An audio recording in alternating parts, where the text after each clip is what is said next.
The stars had always called to humanity, and by the year 2347, they had finally answered that call in ways their ancestors could never have imagined.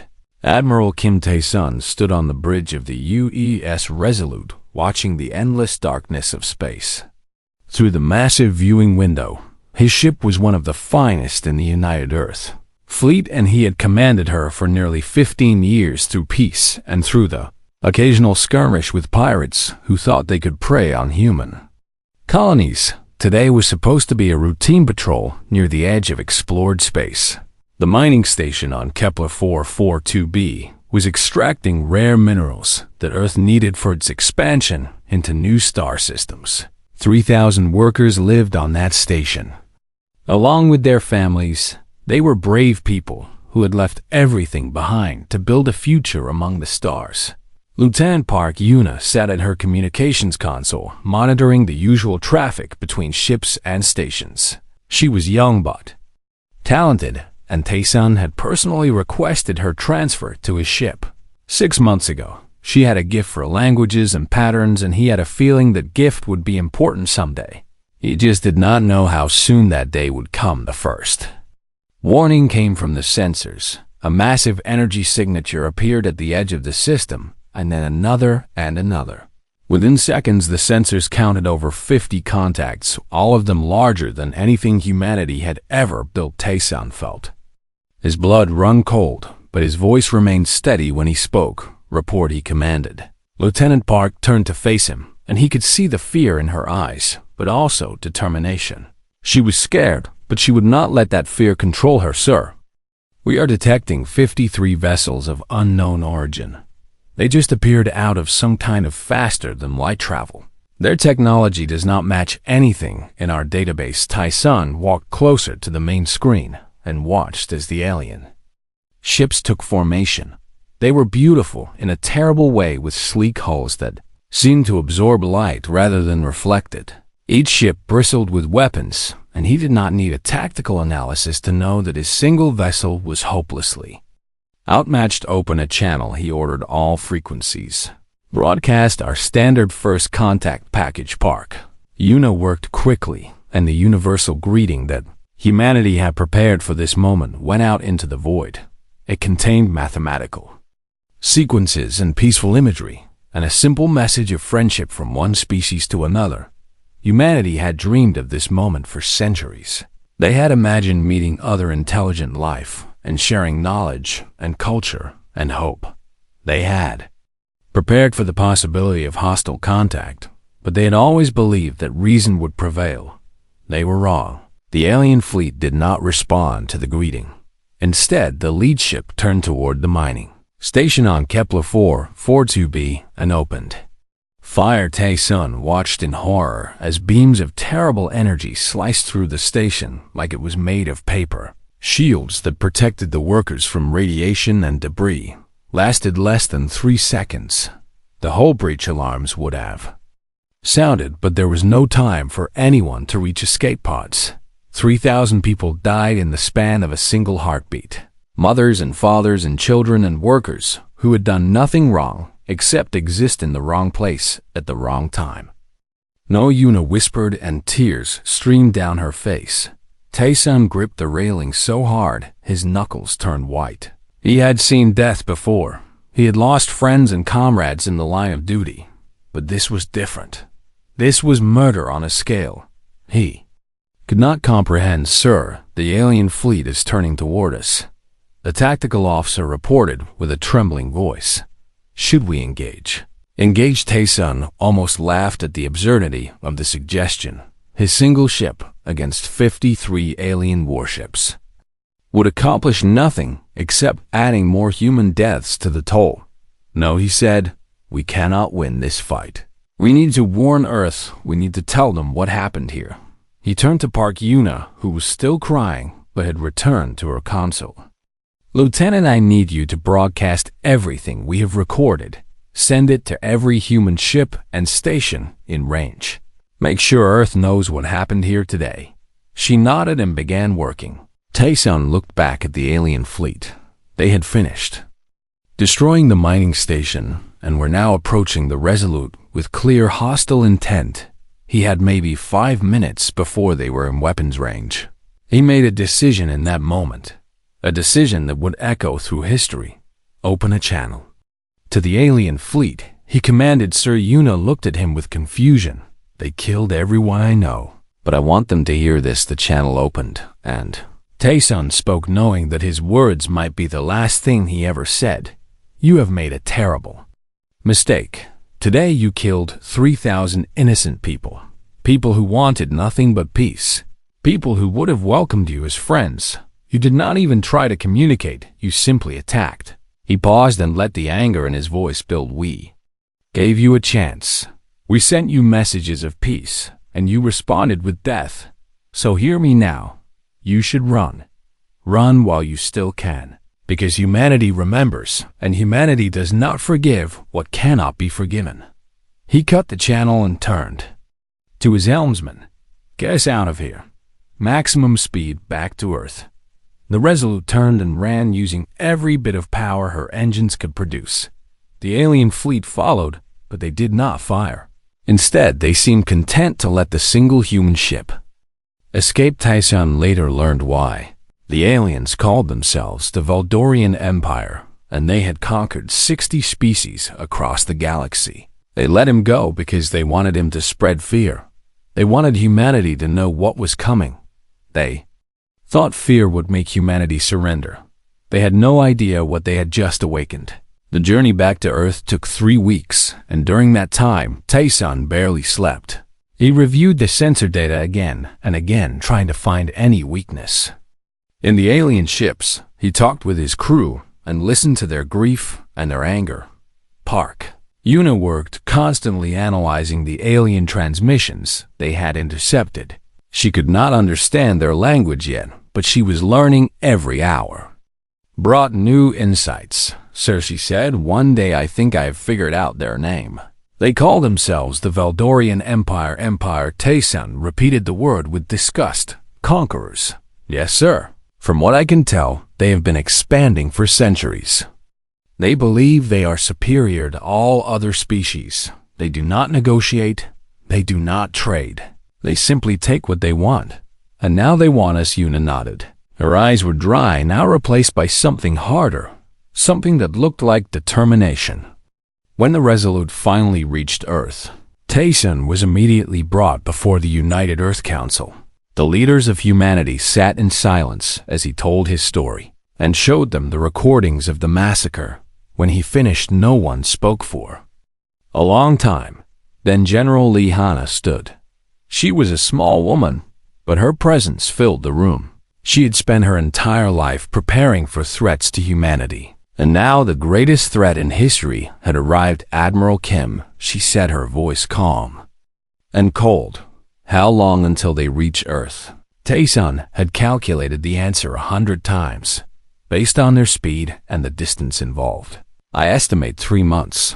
3 months, Lihana nodded. That is enough time for what someone asked. She smiled, but there was no warmth in it, only the promise of violence to come. Enough time to show them why they should have run when they had the chance. General Lihana had not slept more than 4 hours a night since the news of the massacre reached Earth. 3 months was not a long time to prepare for an invasion, but humanity had one advantage. The Valdorian Empire did not understand humans. Had spent their entire history fighting each other. Every war, every battle, every conflict in human history had taught them something. They had learned how to build weapons and how to use them. They had learned tactics and strategy and the terrible art of destruction. They had nearly wiped themselves out more than once, and that experience had given them knowledge that no peaceful species could ever possess. Now all of that knowledge would be turned against an enemy from the stars. Hana stood in the command center deep beneath the surface of the moon, looking at the holographic display that showed the entire solar system. Earth floated at the center, surrounded by orbital defense platforms that had been secretly built over the past century. Mars had been fortified, and the asteroid belt had been turned into a maze of hidden weapons, but the most important secret was the moon. itself. 50 years ago, humanity had begun construction on Project Guardian, a massive weapon system built into the very rock of the moon. Officially, it did not exist. The funding had been hidden in 1,000 different budgets, and the workers had been sworn to secrecy. Only a handful of people knew the truth. Today, that secret would be revealed. General Young officer called out. Long-range sensors are detecting the Valdorian fleet. They will arrive in approximately 6 hours. Hannah nodded. 6 hours. It was time to wake up every weapon humanity had ever built. Send the signal, she commanded. All ships, all stations. Full combat readiness. This is not a drill. Across the solar system, lights began to turn on. Ships that had been hiding in the shadow of asteroids powered up their engines. Weapons platforms that had been dormant for decades came online. Defense satellites formed into battle formations, and on Earth 3 billion people looked up at the sky and waited. Captain Cho Sung-ho was aboard the UE's Vengeance, a heavy cruiser that had been built specifically for this moment. He was 35 years old and had joined the fleet after watching his parents die in a pirate attack years ago. He had dedicated his life to protecting innocent people, and now he would face the greatest test of that dedication. His ship was part of the counter-offensive fleet, a group of vessels whose job was not to defend but to attack once the Valdorians were engaged with the main defense force. Sung-ho and his fleet would strike at their flanks, and Rear Admiral Kim Tae-sun had been given overall command of the defense. He stood on the bridge of the Resolute once again, but this time he was not alone. This time, he had the full might of humanity behind him. All units report. He commanded one by one. The fleet commanders reported in 200 warships of various sizes, along with thousands of smaller craft. The combined firepower was greater than anything humanity had ever assembled. And yet it might not be enough. The Valdorians had sent 500 ships.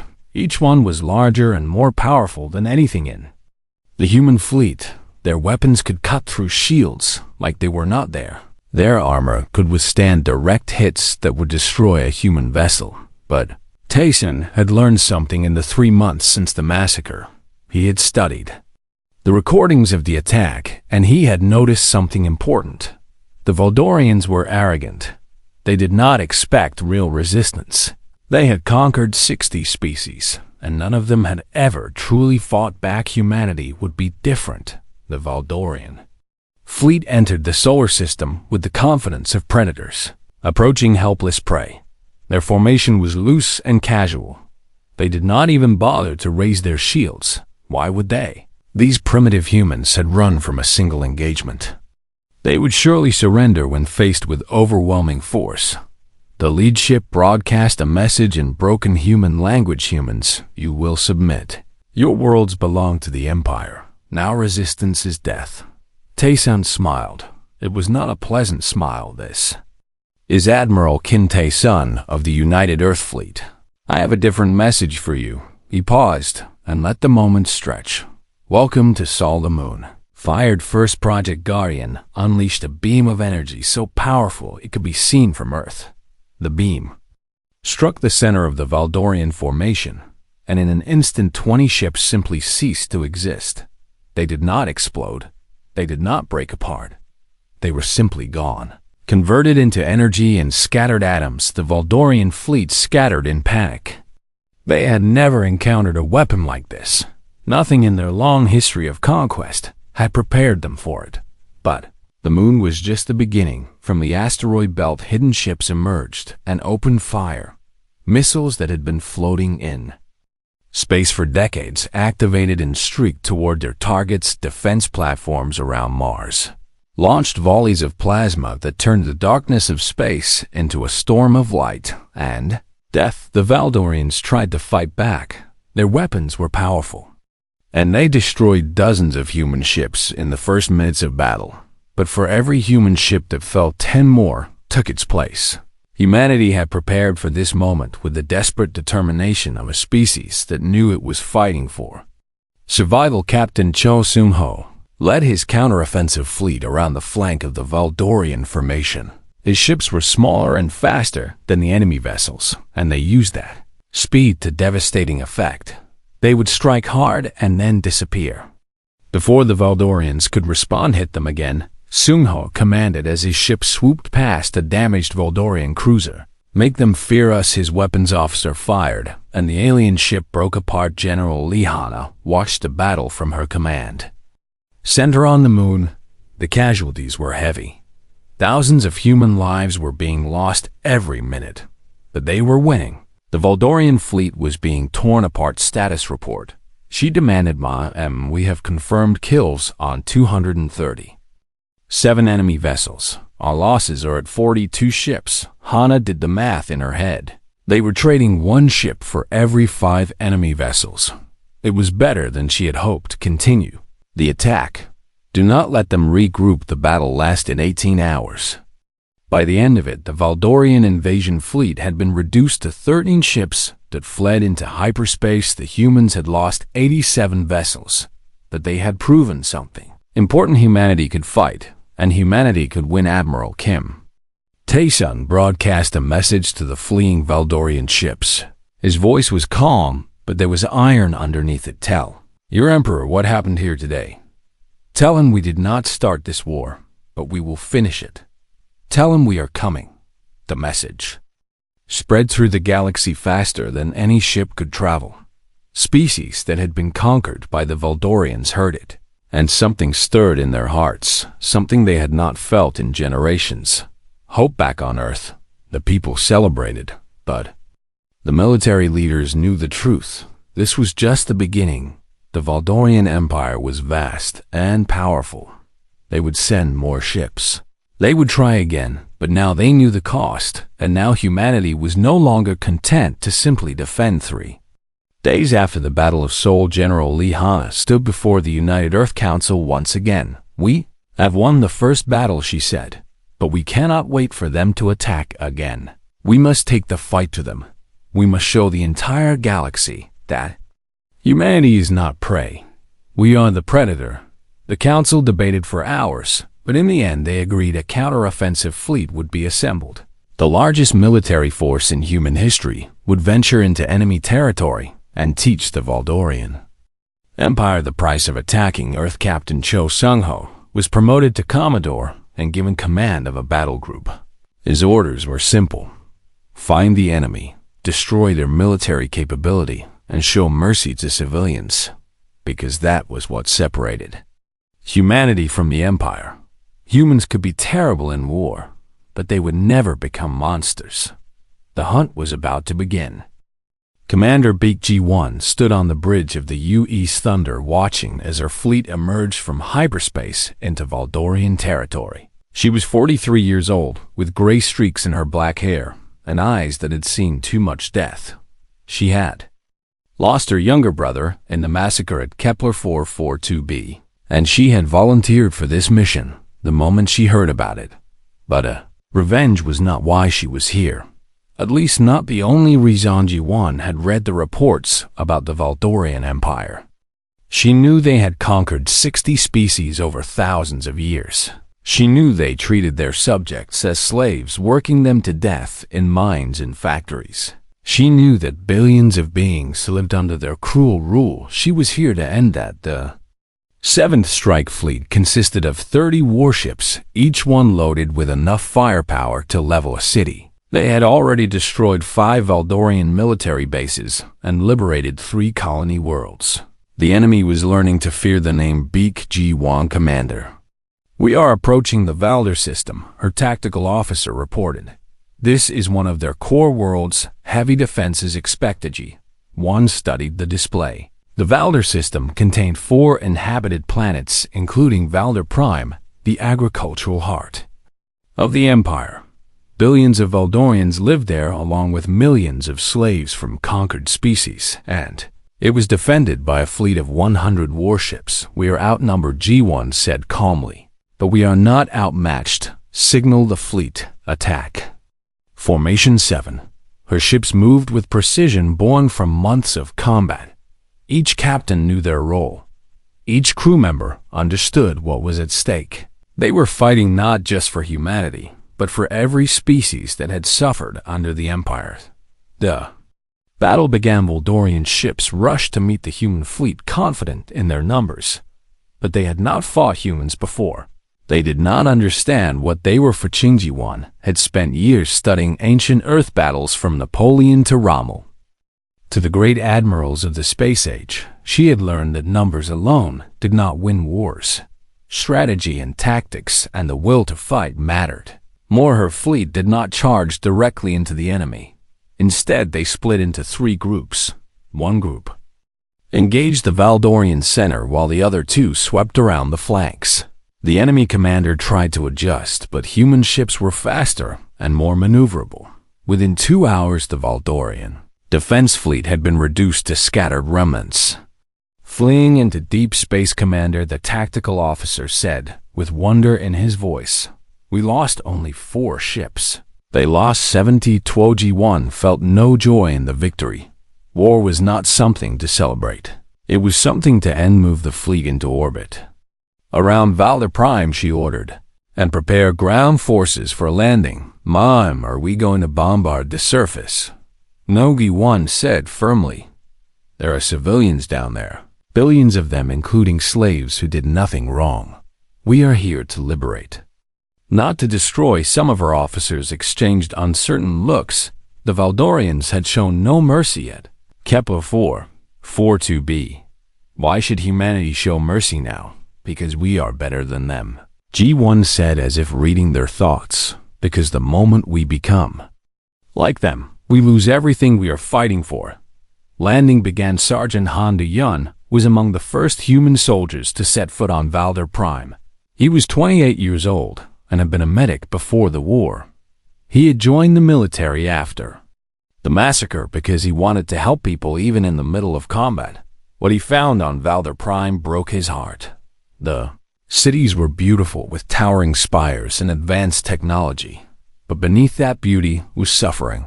The slave quarters were hidden from view, but they held millions of beings from dozens of species. They were thin and sick, and many bore scars from beatings. Valdorian civilians were terrified. They had been told that humans were monsters who would kill everyone they encountered. They hid in their homes and waited for death, but death did not come. Instead, human soldiers set up medical stations and began treating anyone who needed help.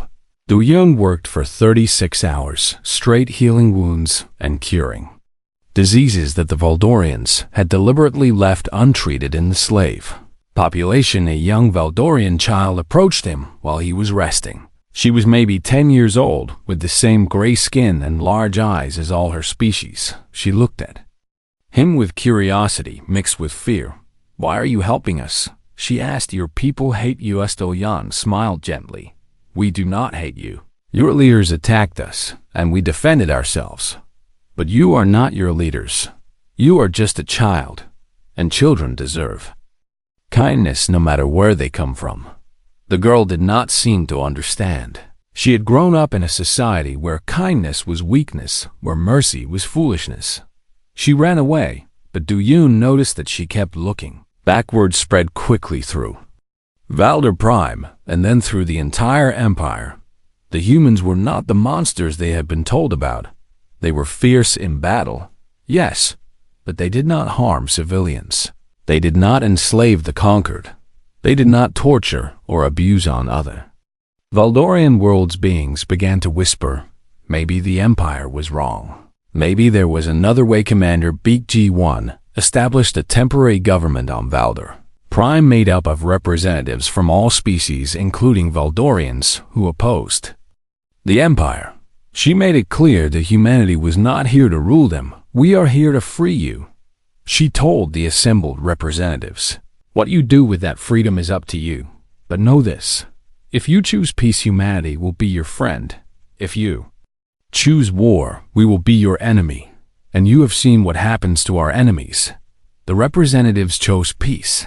The campaign continued for 6 more months.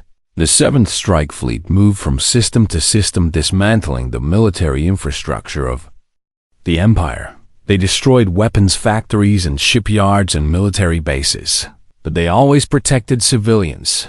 They always offered mercy to those who surrendered, and slowly something incredible began to happen. Rebellions broke out across the Empire. Slave populations rose up against their masters, Veldorian. Citizens who had never questioned their government began to demand change. They had seen what humanity offered, and they wanted it for themselves. Yuan received reports every day of new uprisings, new defections, new hopes. She had not expected this. She had come here expecting a long and bloody war. Instead, she found that the Empire was rotting from within, held together only by fear, and humanity had shown that fear could be defeated. One evening, she stood alone on the observation deck of the Thunder, looking out at the stars. Sergeant Du Yun found her there. "Commander," he said, "you look troubled." Yuan sighed. "I am thinking about what comes next. We can destroy the Empire's military. We can liberate their subjects. But what then? Do we leave them to fall into chaos? Do we stay and become rulers ourselves?"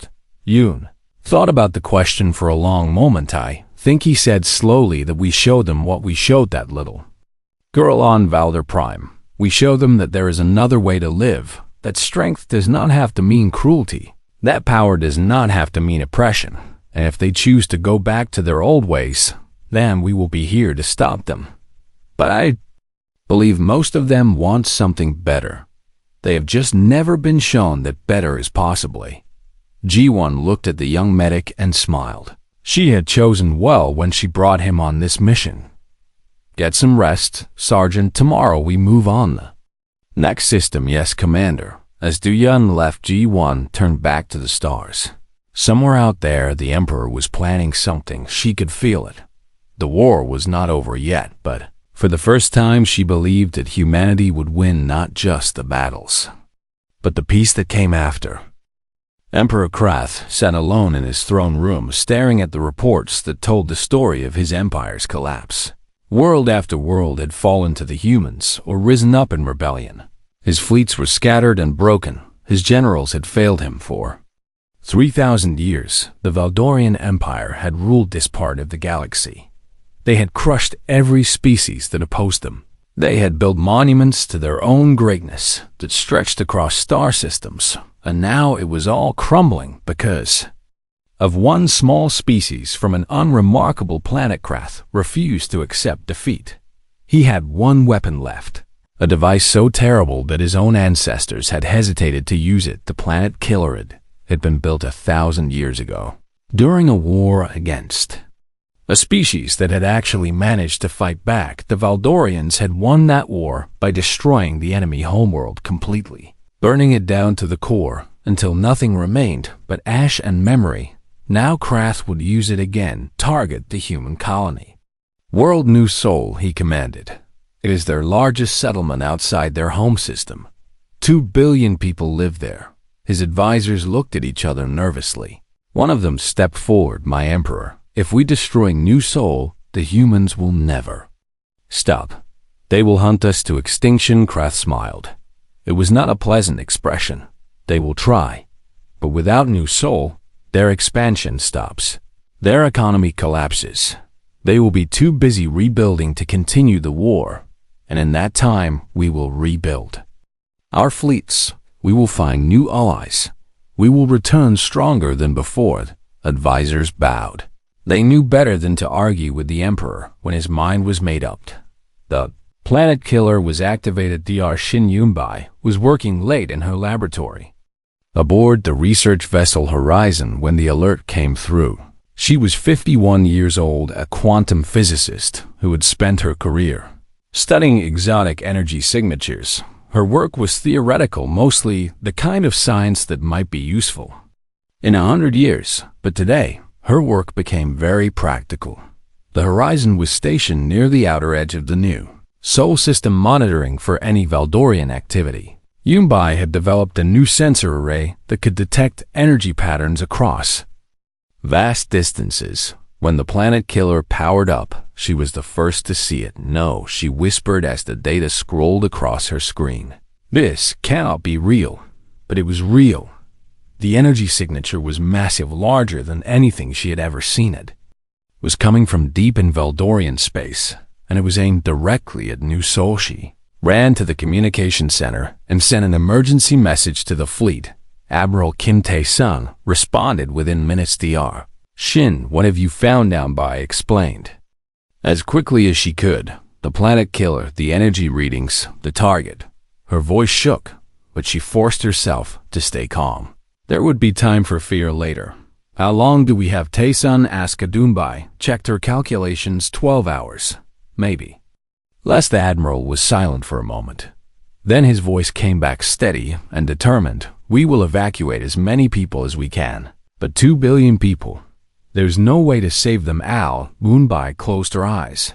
She thought about the children on New Sol, the families, the dreams and hopes of 2 billion human beings. There has to be another way, she said. She went back to her laboratory and began working. She pulled up everything she knew about energy manipulation and quantum physics. She ran simulations and calculations and tested theories that had never been tested before. 6 hours passed. Then 8 engineer Moon Jae-min found her surrounded by holographic displays and scattered notes. He was 35 years old and had worked with Yunbai for 5 years. He had never seen her like this.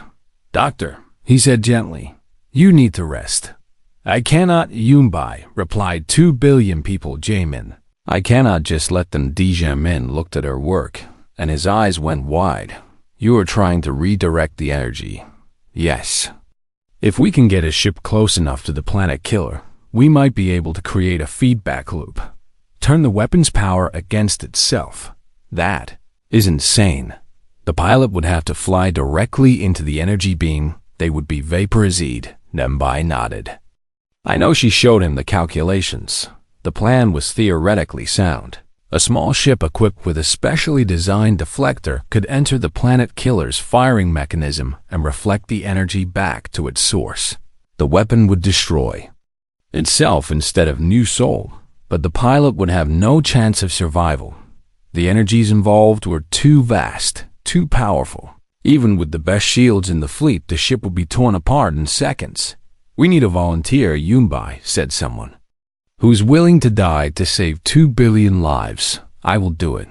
They both turned. Pilot Cam Mirai stood in the doorway. She was 62 years old, with silver hair and lines on her face that told the story of a long life. She had been flying ships since before either of them was born. Mom Jae-min started. Mirai held up her hand. I heard everything. Do not try to talk me out of it. I have lived a good life. I have children and grandchildren on New Sol. If I do nothing, they will die. If I do this, they might live. It is not a difficult choice, Yan. I felt tears forming in her eyes. You understand what you are agreeing to. There is no coming back from this. Mirai smiled. It was a warm smile full of peace. I understand, Doctor. Now tell me what I need to do. They worked together for the next 3 hours preparing the ship and the deflector technology. Mirai listened carefully to every instruction. She asked questions and made suggestions. Her hands were steady and her voice was calm when everything was ready. She hugged them both. Tell my family I love them, she said, and tell them not to be sad. I am doing exactly what I want to do. She climbed into the cockpit of the small scout ship and launched toward the planet killer. The next hour was the longest of Yunbis' life. She watched the sensor data as Mirai flew closer and closer to the enemy weapon. The energy readings grew more intense. The temperature around the ship climbed to levels that should have killed her. But she kept flying. This is Kang Mirai. Her voice came through the communication system. I am approaching the target. It is even bigger than we thought. Ugly Tuambai tried to respond, but her throat was too tight. Mirai continued. I can see the firing mechanism. It is starting to power up. I think they know I am here. Could let them watch. The planet killer fired its beam of destruction, shot out toward New Sol, a wave of energy that would turn a world into ash. But Mirai was faster. Her ship dove into the beam, carrying the deflector technology that Yunbai had designed. the energy hit the deflector, and something incredible happened. Instead of passing through it, bounced back. The planet killer had built up so much power that when it returned, the weapon could not handle it. The explosion was visible across 3 star systems. Myray. Yunbai called out, "Myray, please respond." There was only silence then. One lost transmission came through, broken and fading. "Tell them I said goodbye, and tell them we won." Communication cut off. Yunbai wept. She wept for a brave woman who had given everything she had. She wept for the 2 billion people who would never know how close they had come to death. She wept for the war that had taken so many good people, but she also felt something else. Pride. Humanity had faced annihilation, and one woman had stood against it. A grandmother, a pilot, a hero on new. Soul people looked up at the sky and saw a new star burning where the planet killer had been. They did not know yet what had happened. They did not know that they had been saved, but they would learn, and they would remember the name Kang Mi Reeve. Emperor received the news of his weapon's destruction in silence. Then he began to laugh. It was a broken sound. Full of madness and despair, his empire was finished. He knew it now. The humans could not be stopped. They would keep coming until every Valdorian ship was destroyed, until every slave was freed, until every wrong was righted. For the first time in his long life, Emperor Kroth felt something he had never expected: fear. The war ended not with a final battle, but with a surrender. Emperor Kroth was found dead in his throne room 3 days after the destruction of the planet killer. Some said he had taken his own life.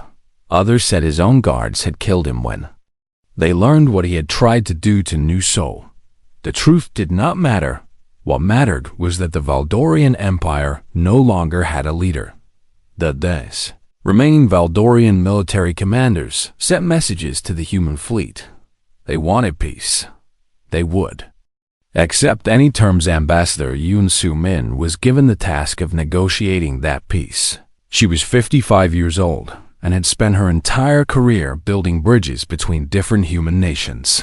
Now she would build a bridge between species. She traveled to the Valdorian capital world, accompanied by Admiral Kim Tae-sun and Commander Baek Ji-won. The great hall where she would speak had once been used for the Emperor's proclamations. Now it was filled with representatives from all the species. The Valdorians had conquered. Soo-min looked out at the crowd and felt the weight of the moment. Everything humanity did in the next few hours would shape the galaxy for generations to come. She began to speak. "We could have destroyed you," she said. Her voice was calm, but it carried to every corner of the hall. "We had every right. You attacked us without provocation. You killed our families at Kepler 442b. You tried to burn our colony at New Sol. We could have responded with the same cruelty. We could have wiped out your species, and no one in this galaxy would have blamed us." The Valdorian representatives shifted uncomfortably. They had expected anger and punishment. They had expected to become slaves themselves. But humanity does not conquer. Soo-min continued, "We do not enslave. We remember what it was like to fight among ourselves to nearly destroy our own world. We learned from that pain, and we chose a different path." She paused and let her words sink. "And we offer you that same choice. You can continue to live in fear and hatred. You can rebuild your empire and try again to dominate others. And if you do, we will stop you as many times as necessary, or you can join us. You can become part of something new. A community of species that work together, that trade together, that protect each other. A galaxy where strength is used to help the weak, not to crush them." One of the Valdorian representatives stood. He was old with deep lines on his gray face. "Why should we believe you?" he asked. "Every species we have encountered has been the same. When they are weak, they talk of peace. When they are strong, they conquer. Why should humans be different? Because we choose to be different." Soo-min answered, "We have the power to destroy you. We have proven that. But power without wisdom is just violence. Power with wisdom is justice." She gestured to Commander Ji-won, who stood nearby. "When our forces liberated Valdor Prime, they found your people starving. They found slaves dying of diseases that could easily be cured. Our soldiers could have walked away. They could have said it was not their problem. Instead, they set up medical stations. They distributed food. They treated enemies and slaves alike because that is who we are. That is who we choose to be. The old Valdorian was silent for a long moment. Then he slowly lowered his head. "What would you have us do?" he asked. "Join us." Sumin said simply, "Not as subjects, not as conquered people, but as partners. Learn from your mistakes. Teach us what you know about the galaxy. Help us build something better than either of us could build alone." The negotiations took months. There were arguments and setbacks and moments when it seemed like everything would fall apart. But in the end, they succeeded. The Valdorian Empire became the Galactic Commonwealth, a union of species with Earth as a founding member, but not a ruler. Every species had a voice. Every world had representation. The strong would protect the weak and the wise would guide the ignorant. It was not perfect. Nothing built by living beings ever is, but it was a start.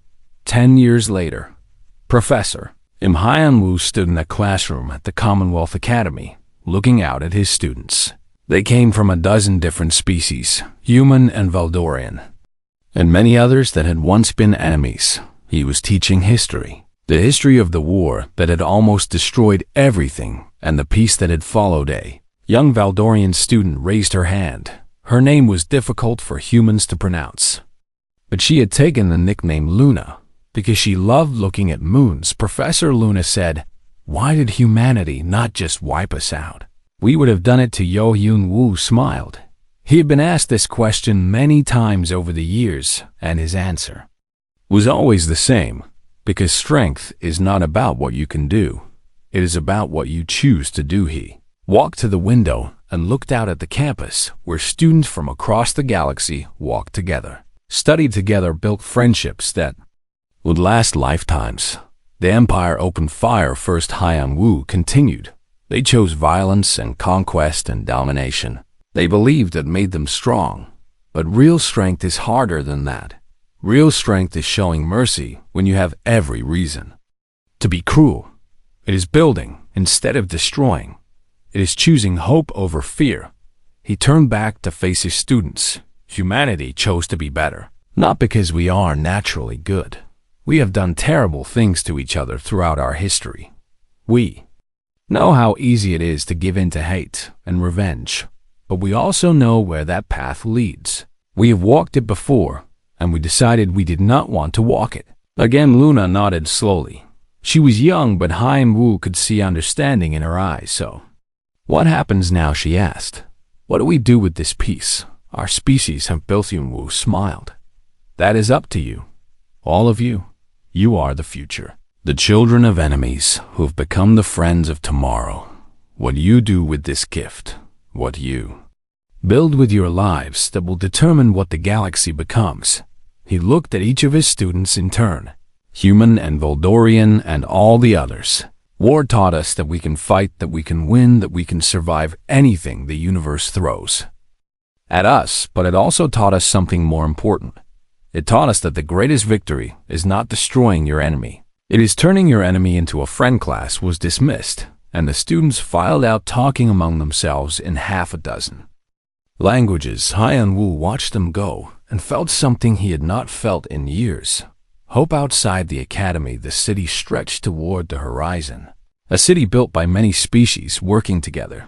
Its towers reached toward the sky, and its streets were filled with beings who had once fought each other and now lived side by side. Far above in orbit, ships from across the Commonwealth came and went, trading and exploring and carrying the dream of peace to every corner of the galaxy. And somewhere among the stars, the spirit of Kang Mi-rae flew on, watching over the world she had saved, proud of what humanity had become. The Empire had opened fire first. Humanity had told them to run, and then when the fighting was done, humanity had offered them something better, a future together.